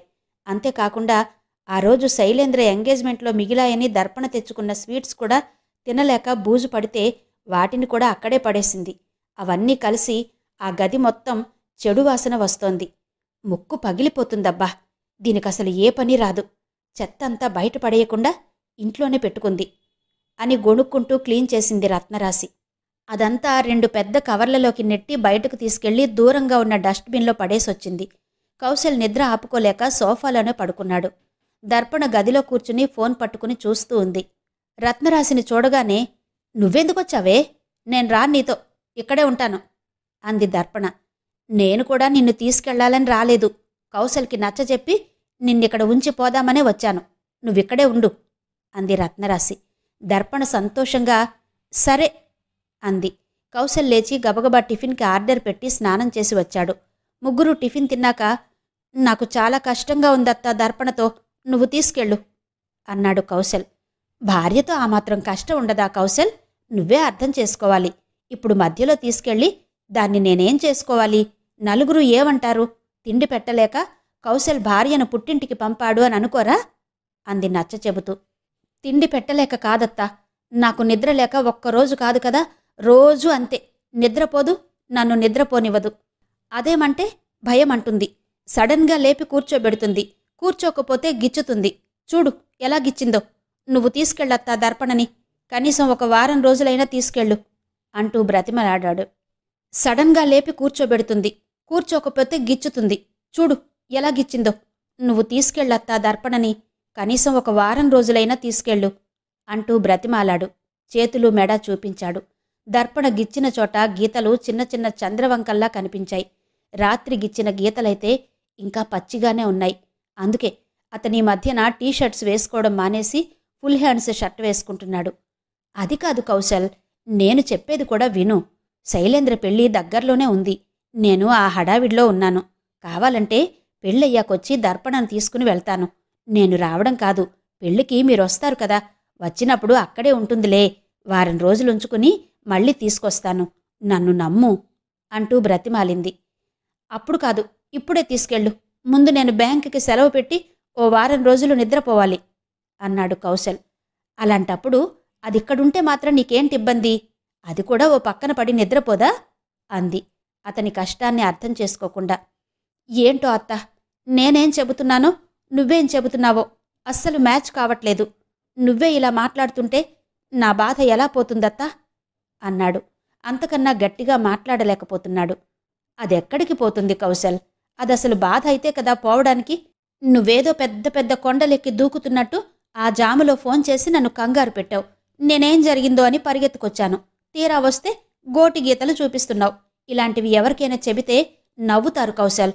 దానికసలు గిచ్చే అలవాటే లేదు అంది రత్నరాశి కూతుర్ని 2 పీకి కూర్చోబెట్టకుండా. జుట్టు పీక్కోవాలనిపించింది కౌశల్కి. నిన్ను చూస్తుంటే నాకేం చెయ్యాలో తెలియట్లేదు కౌశల్. నువ్వు కూడా ఇలాంటి చిన్న చిన్న వాటిని పెద్దవి చేసి చూడొద్దు, చూపించొద్దు, చెప్పుకోవద్దు. గిచ్చినా గిల్లినా నా భార్యే కదా అనుకోవాలి. నువ్వు చెప్పినట్టే 1 వారం రోజులు దర్పణ నా దగ్గరే ఉంటుంది. నువ్వైతే ఇప్పుడు బ్యాంకుకు వెళ్ళు. నేను దర్పణతో మాట్లాడి ఇంటికి వెళ్తాను. మళ్ళీ నీకిలాంటి సమస్య రాకుండా చేస్తాను, సరేనా అంటూ చేతులు పట్టుకుంది. సరే అంటూ బ్యాంకుకు వెళ్ళాడు కౌశల్. అప్పటికే ఆలస్యమైంది. కస్టమర్స్ వస్తున్నారు. బ్యాంకులో రష్గా ఉంది. ఎప్పట్లాగే వెళ్ళి తన సీట్లో కూర్చున్నాడు కౌశల్. వర్క్ స్టార్ట్ చేశాడు. ఒక అర్ధగంట కాగానే నిద్ర ఆపుకోలేకపోతున్నాడు. అప్పుడే వచ్చిన ఒక కస్టమర్ కౌంటర్ దగ్గర నిలబడి, నేను త్వరగా వెళ్ళాలి, నాకు 50 లక్షల చెక్కుని త్వరగా పాస్ చేయించండి సార్, ప్లీజ్ అంటూ క్లర్క్ని ప్రాధేయపడుతూ అడుగుతున్నాడు. కౌశల్ అది గమనించాడు. ఆ చెక్ని త్వరగా పంపండి అని క్లర్క్కి అడ్వైజ్ చేశాడు కౌశల్. క్లర్క్ వెంటనే ఆ చెక్ని ఆథరైజేషన్కి పంపాడు. కౌశల్ నిద్రమత్తులో 50 లక్షల చెక్కుని సరిగ్గా చూడకుండానే పాస్ చేశాడు. దాని పరిణామం ఎలా ఉంటుందో అతనప్పుడు చూసుకోలేదు. మధ్య మధ్యలో కాఫీలు తాగుతూ నిద్రను ఆపుకుంటూ ఆ రోజంతా అలాగే వర్క్ చేసుకుంటూ కూర్చున్నాడు.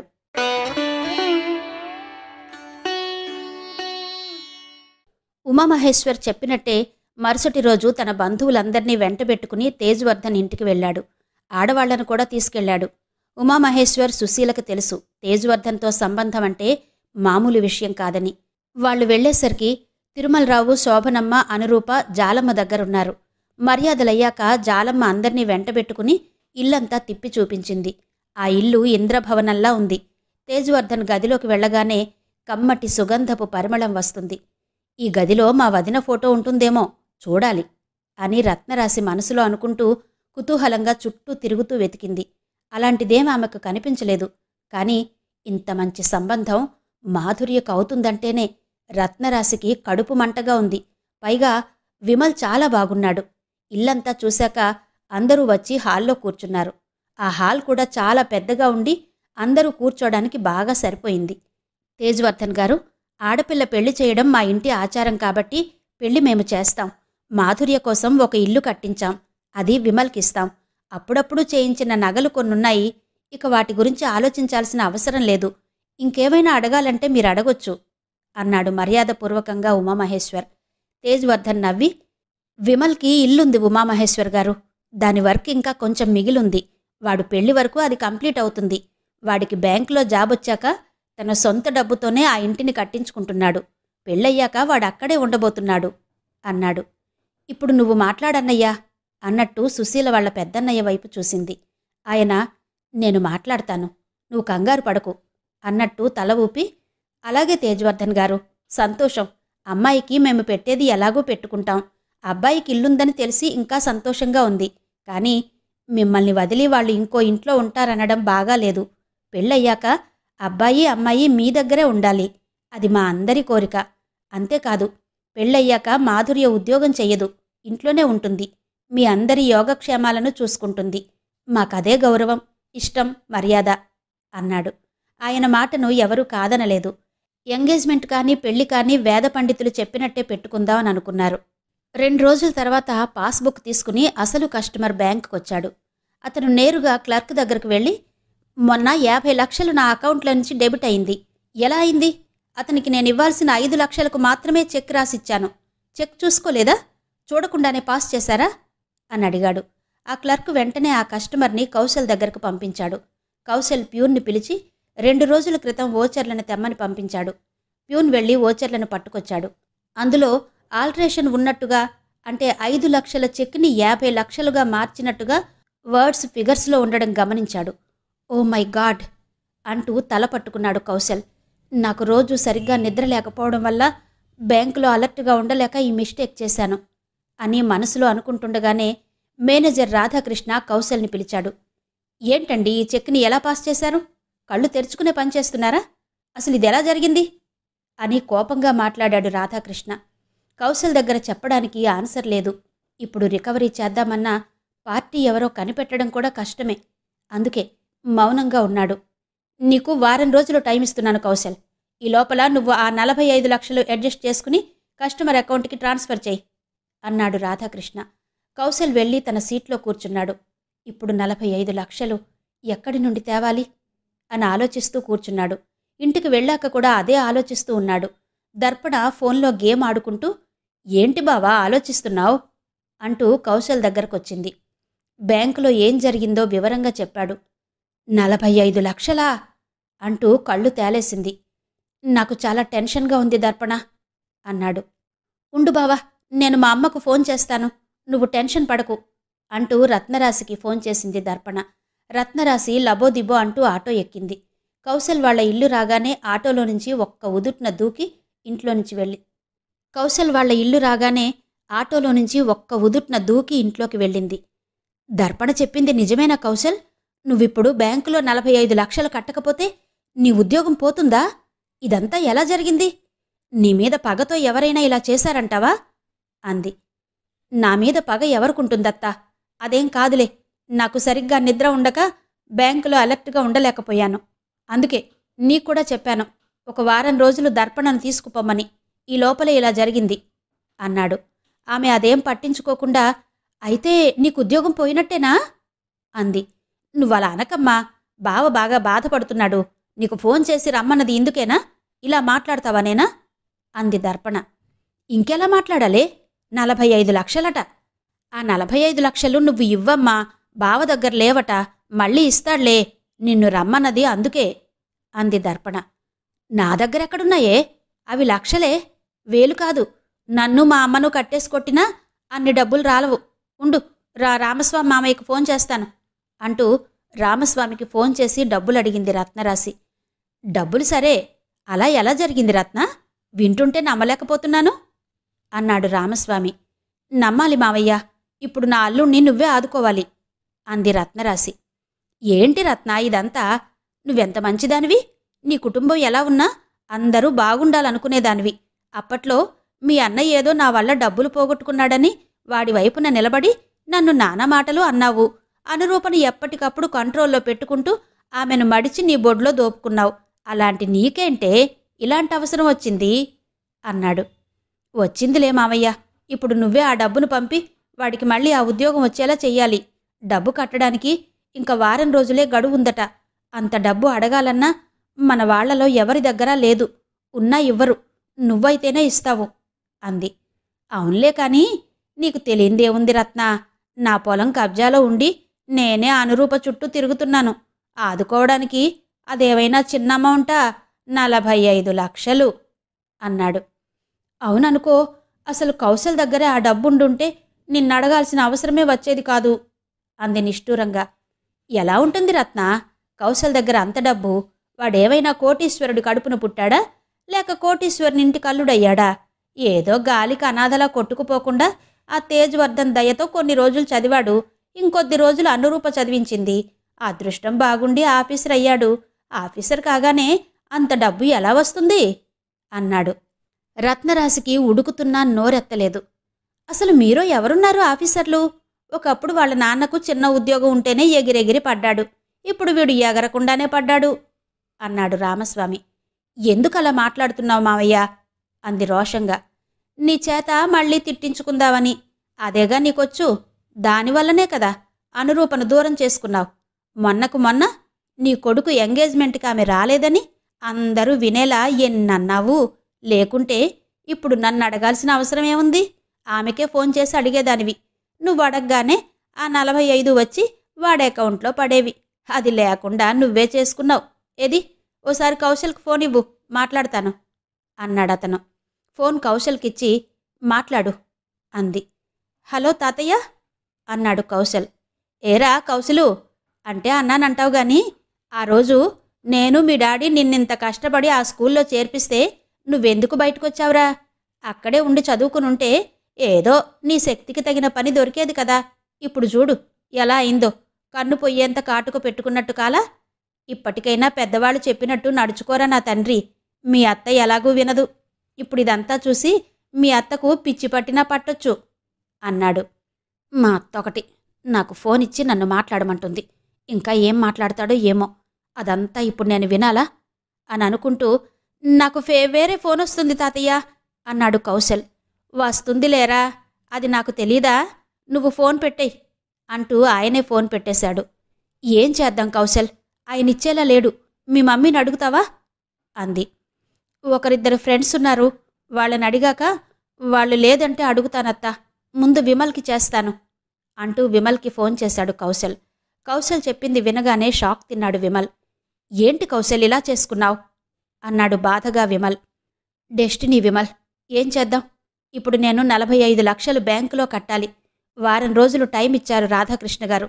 నువ్వు అడ్జస్ట్ చేస్తావా అన్నాడు చాలా రిక్వెస్ట్గా. నేను ఇల్లు కట్టుకుంటున్నాను కదరా, నాది చాలా టైట్ పొజిషన్. సారీరా కౌశల్, ఇవ్వలేను అంటూ ఫోన్ పెట్టేశాడు విమల్. విమల్ అంటే మాధుర్యను పెళ్లి చేసుకోబోయే అబ్బాయే కదా కౌశల్. తేజవర్ధన్ గారింట్లో మొన్ననే మాటామంతి జరిగాయి. అందరం వెళ్ళాం. మాధుర్యకు విమల్కు పెళ్ళి. అక్కడ మీ మమ్మీ తాతయ్య వాళ్ళు కూడా కనిపించారు అంది రత్నరాశి నార్మల్గానే. దాన్ని కౌశల్ నార్మల్గా తీసుకోలేదు. ఆవేశం ఆపుకోలేకపోయాడు. ఫోన్ పట్టుకుని వెంటనే విమల్కి కాల్ చేశాడు. హలో, చెప్పు కౌశల్ అన్నాడు విమల్. నువ్వు మాధుర్యను పెళ్లి చేసుకుంటున్నావా విమల్? నాకెందుకు చెప్పలేదు? నీకెందుకు చెప్పాలి కౌశల్? అయినా పెళ్లికి పిలుస్తాను కదా, ఇప్పుడు చెప్పకుంటేనే. నీకు పెళ్లి చేసుకోవడానికి నేను ప్రేమించిన అమ్మాయి దొరికిందా విమల్ అంటూ కోపంగా లేచి నిలబడ్డాడు కౌశల్. దర్పణ రత్నరాశి కౌశల్ని కింది నుండి పైకి అలాగే చూశారు. ఎప్పుడైనా విమల్ చూపు, అవగాహన, వ్యక్తిత్వం ఉన్నతమైనవి కాబట్టి ఇలాంటి చిల్లర విషయాలను వినాలన్నా మాట్లాడాలన్నా ఇష్టపడడు. అందుకే నా టైం వేస్ట్ చేయకు కౌశల్. నువ్వు ప్రేమిస్తే అది నీ ఏడుపు, నాకెందుకు చెబుతున్నావు అన్నాడు. నేను ప్రేమించానని తెలిసి కూడా ఎలా చేసుకుంటున్నావు విమల్? నీకు కూడా చెప్పాను కదా మధు ఎలాంటి అమ్మాయో అన్నాడు కౌశల్. చెప్పావు, అది విన్నాకే నువ్వేంటో నాకు పూర్తిగా అర్థమైంది కౌశల్. అయినా నువ్వు చెప్పింది విని నమ్మడానికి నేను కౌశల్ని కాదు, విమల్ని. చూడు కౌశల్, ఒకరిని ప్రేమించినా పెళ్లి చేసుకున్నా ఒక పద్ధతి ఉంటుంది. మాటలతో పొడవడం, వాళ్ల వ్యక్తిత్వంతో వాళ్లను బతకనివ్వకపోవడం కాదు. ఒక చిన్న పరిచయాన్ని అడ్డు పెట్టుకుని ప్రేమించాను అంటూ 10 ఏళ్లు కాపురం చేసినట్టుగా ఫీల్ అవ్వకు. అమ్మాయిల్ని అమ్మాయిల్లా చూడ్డం నేర్చుకో. అయినా నీకీ లెసన్ ఇప్పుడు అవసరం లేదులే. ఆ బ్యాంక్ ఇష్యూ ఏదో త్వరగా కరెక్ట్ చేసుకుని బయటపడు. బాయ్ అంటూ ఫోన్ పెట్టేశాడు విమల్. రత్నరాశి, దర్పణ ఉడికిపోతూ కనిపించారు. కళ్ళు పెద్దవి చేసి చూస్తున్నారు. వీళ్ళేంటి ఇలా చూస్తున్నారు అని కౌశల్ అనుకునే లోపలే రత్నరాశి నోరు పెద్దది చేసి, అంటే ఇప్పుడు ఆ విమల్ పక్కకు తప్పుకుంటే మాధుర్యను నువ్వు పెళ్లి చేసుకుంటావా కౌశల్? అందుకేనా నీ బ్యాంకు సమస్యను కూడా వదిలేసి విమల్కి ఫోన్ చేసి మాధుర్య మీద ఎక్కిస్తున్నావు? నువ్వు అబ్బాయితో మాట్లాడుతుంటే అంతా వింటూనే ఉన్నాను. నీ కోపం, నీ బాధ, నువ్వు ఊగిపోవడం మేమిద్దరం ఇక్కడ ఉన్నామని కూడా చూడలేదు. నేనొచ్చింది ఇందుకేనా? ఇది చూడ్డానికేనా? ఏం బ్రతుకే దర్పణ నీది. నిద్రపోవాలని నిన్ను మన ఇంటికి తీసుకెళ్లమని అంటుంటే ఏమో అనుకున్నాను. ఇన్నిన్ని వేషాలున్నాయా? అమ్మో అమ్మో, ఇంకా ఎందుకే ఇక్కడ అంటూ దర్పణ చెయ్యి పట్టుకుని గదిలోకి లాక్కెళ్ళింది రత్నరాశి. ఇదేంటి, నేను మా అత్త ముందు, దర్పణ ముందు విమల్తో అలా మాట్లాడాను? నాకేమైంది? అయినా మాధుర్యతో నాకేం పని? నేనెందుకిలా బిహేవ్ చేస్తున్నాను అని మనసులో అనుకుంటూ తల పట్టుకుని కూర్చున్నాడు కౌశల్. గదిలోకి వెళ్ళాక, మనం మన ఇంటికి వెళ్దాం దర్పణ, ఇక్కడుండొద్దు అంది రత్నరాశి పౌరుషంగా. నేను బావ దగ్గరే ఉంటానమ్మా, నాకిక్కడే బాగుంది, నేను రాను అంటూ దర్పణ మారాం చేసింది. నువ్వు కౌశల్ని ఎందుకిచ్చావే? కౌశల్ కోసం మాధుర్య మీ పక్కింటికొచ్చిందనేగా. ఇప్పుడు నీ ముందే నేను మాధుర్యను ప్రేమించాను అని కౌశల్ ఫోన్లో చెప్పినప్పుడు విన్నావుగా అంది. విన్నా కూడా రానమ్మా, నాకిక్కడే బాగుంది. నువ్వు నన్ను బలవంతంగా తీసుకెళ్ళినా నేను మళ్ళీ ఇక్కడికే వస్తాను. బావ మంచోడు అంది దర్పణ. ఏం మంచోడేవాడు? మీ అక్కను ప్రేమించి నిన్ను పెళ్లి చేసుకున్నాడు. ఇప్పుడు దానికి పెళ్లి కాకుండా చెయ్యాలని చూస్తున్నాడు. ఇదంతా ఎందుకు చూస్తున్నాడో ఇంకా అర్థం కాలేదా? నువ్వు పక్కనున్నా దాంతోనే ఉండాలని. అది నేను చచ్చినా ఒప్పుకోను అంది రత్నరాశి. నువ్వు ఒప్పుకున్నా ఒప్పుకోకపోయినా నేనైతే మన ఇంటికి రాను, బావతోనే ఉంటాను అంది దర్పణ. ఎందుకే దర్పణ ఇంత మొండికేస్తున్నావు? వాడెలాంటివాడో తెలియట్లేదా? ఇదంతా కాదుగాని నువ్వుండు, నేను అన్నయ్యకు ఫోన్ చేసి ఇక్కడేం జరుగుతుందో చెబుతాను అంటూ శైలేంద్రకు ఫోన్ చేసి చెప్పింది రత్నరాశి. ఇప్పుడేం చెయ్యాలరా శైల? నాకేం తోచడం లేదు. ఇదేమో ఇక్కడే ఉంటానంటుంది, ఎంత చెప్పినా వినేలా లేదు అంది. దానికేం తెలుసమ్మా, అది అలాగే అంటుంది. అదిప్పుడు కౌశల్ పెట్టే ఆర్డర్ ఫుడ్ అట్రాక్షన్లో ఉంది. దాన్ని నువ్వు వెంటనే మన ఇంటికి తీసుకురా. ఇంకా ఎందుకక్కడ? మనమేమైనా అంత చేతకాని వాళ్ళమా? అది రాకుంటే నేనొస్తానని చెప్పు అన్నాడు శైలేంద్ర. నువ్విప్పుడే రా శైలేంద్ర, కౌశల్ని కూడా 4 దులిపి వెళదాం. లేకుంటే ఆ మాధుర్యతో ఏం పనిరా? బ్యాంకులో ఏదో ఇబ్బందొచ్చిందంటే వచ్చాను, అదొదిలేసి దాని పెళ్లి చెడగొట్టాలని చూస్తున్నాడు అంది రత్నరాశి. అదంతా మనకెందుకమ్మా? ఆ తలనొప్పులు వాళ్లే పడతారు. నేను ఆఫీసులో ఉన్నాను, ఇప్పుడు రాలేను. మా మేనేజర్ లేరు. నువ్వు చెల్లిని తీసుకునిరా, దాని లగేజ్ మొత్తం పట్టుకురా అన్నాడు శైలేంద్ర. నువ్వు బాగా ఆలోచించే అంటున్నావా శైలా? అంది రత్నరాశి. ఏముందమ్మా ఆలోచించడానికి? దాని బ్రతుకేమైనా బాగుందా అక్కడ? అతను నీ ముందే అలా అంటుంటే నువ్వు లేనప్పుడు ఊరుకుంటాడా? మనకేవైనా నలుగురున్నారా? అదొక్కతే కదా. దాన్నిలాంటప్పుడు కూడా అక్కడెందుకుంచాలి? అది తినే అన్నం మన ఇంట్లో లేదా? అన్నాడు. అన్నం గురించి కాదురా శైలా, మీ నాన్నకు ఆ మాట చెబుదామంటావా? మీ నాన్నకు చెప్పకుండా దీన్ని తీసుకురావాలంటే భయంగా ఉందిరా. నాకెందుకు చెప్పలేదు? అంతా మీ ఇష్టమేనా అని అంటాడేమోరా అంది రత్నరాశి. ఆయనకు చెబితే దాన్ని అక్కడే ఉండమంటాడమ్మా. ఒకసారి పెళ్లి చేశాం, దాని చావేదో అక్కడే చావని అంటాడు. మరి చంపేద్దామా దాన్ని? అన్నాడు శైలేంద్ర. వద్దులేరా, తీసుకొస్తా. కొద్ది రోజులు పోతే ఆయనే తెలుసుకుంటాడు. నువ్వు చెప్పింది కూడా బాగానే ఉంది అంది. అది కాదమ్మా, అలాంటి వాడితో అది అక్కడ ఉన్నా ఎన్ని రోజులుంటుంది చెప్పు అన్నాడు నచ్చ చెబుతూ శైలేంద్ర. అది కూడా నిజమేరా. ఇదిగో ఒకసారి చెల్లితో మాట్లాడు అంటూ దర్పణకు ఫోనిచ్చింది. అప్పటి వరకు ఫోన్ స్పీకర్లోనే ఉంది. హలో అన్నయ్య అంది దర్పణ. దర్పణ, నువ్వు అమ్మతో వచ్చేయ్. నిన్ను మేం బాగా చూసుకుంటాం. అక్కడ ఉన్నా నువ్వు సంతోషంగా ఉండలేవు అన్నాడు. సరే అన్నయ్య అంది దర్పణ. శైలేంద్ర అలా మాట్లాడాక రత్నరాశికి బలం పెరిగింది. అన్నయ్య నిన్ను తీసుకురమ్మని మంచి పని చేశాడు దర్పణ. లేకుంటే ఇక్కడ ఉండి ఇదంతా చూస్తూ నువ్వి బాధలు ఎక్కడ పడతావు?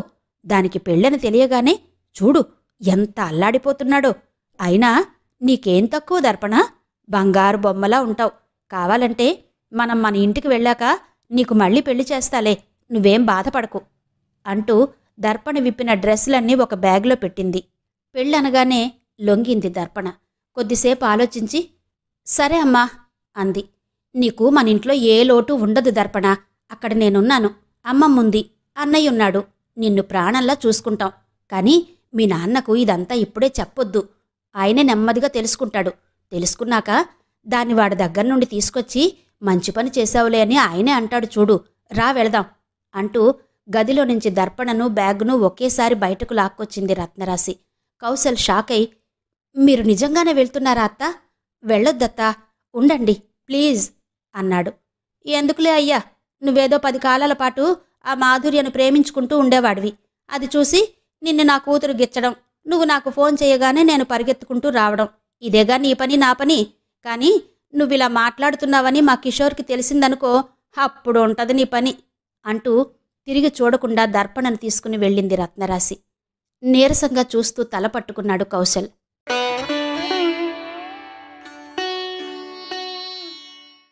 అడుగులో అడుగునై వస్తా ఆడియో నవల 17వ భాగం విన్నారు కదా. మిగిలిన కథ తరువాతి భాగాల్లో వినిపిస్తాను. అంతవరకు సెలవు.